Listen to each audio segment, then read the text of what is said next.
미륵사지 발굴은 잠들어 있던 백제의 문화를 살아나게 했습니다.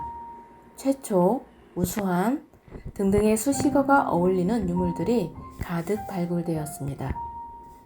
그 중에서 백제의 유리 기술은 저를 유혹하게 했습니다.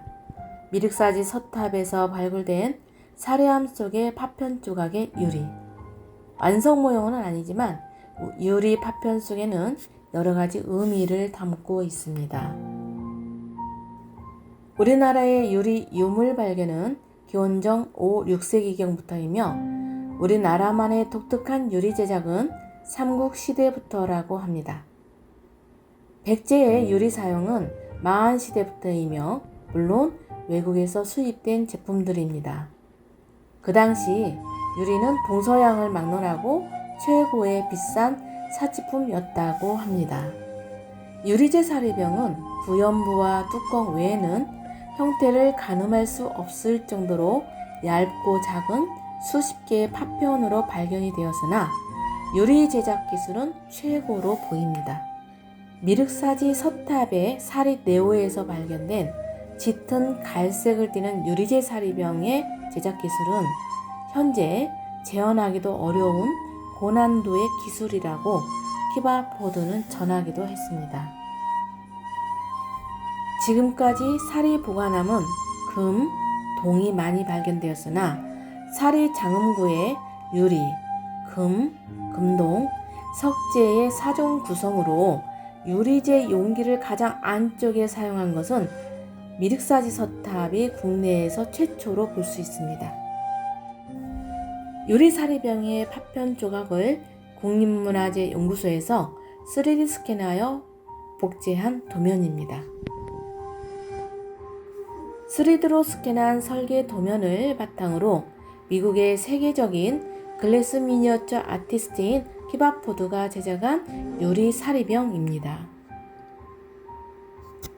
무게 0.4g의 액체 유리로 입구 4mm, 높이 2.7cm, 복경 최대 1.6cm, 유리 두께 0.05mm인 유리사리병은 블로잉 기법인 대롱불대 기법으로 제작된 것이며 전 세계에서 가장 작은 유리병으로 0.05mm 유리 두께는 현재 재현하기도 어려운 기술이라고 합니다. 대부도 유리선 박물관 기록에 의하면 고대부터 발굴된 유리 제품의 크기는 전 세계적으로 높이가 3cm가 가장 작은 것으로 기록되어 있습니다. 그러나 미륵사지의 유리사리병의 높이는 약 2.3cm로 세계에서 제일 작은 유리병일 것으로 추정이 됩니다. 완성품이 아니라 파편 조각으로 발견이 되었으나 그 기술의 정교함을 알 수가 있습니다.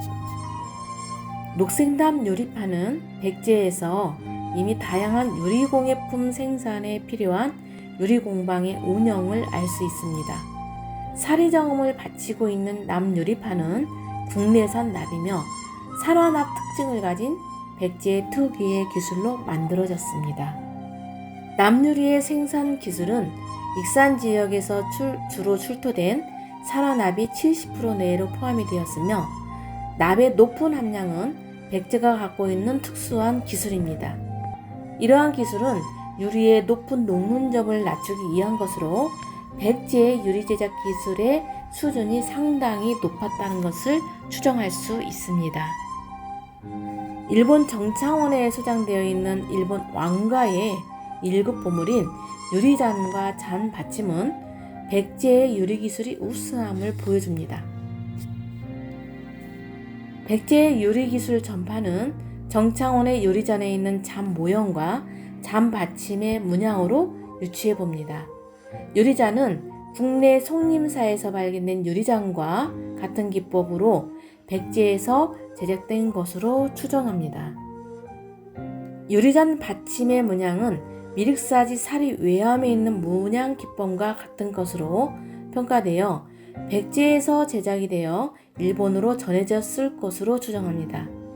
일본 왕가에서도 귀하게 여길 정도로 백제의 유리 기술은 기이한 기술이었음을 보여줍니다.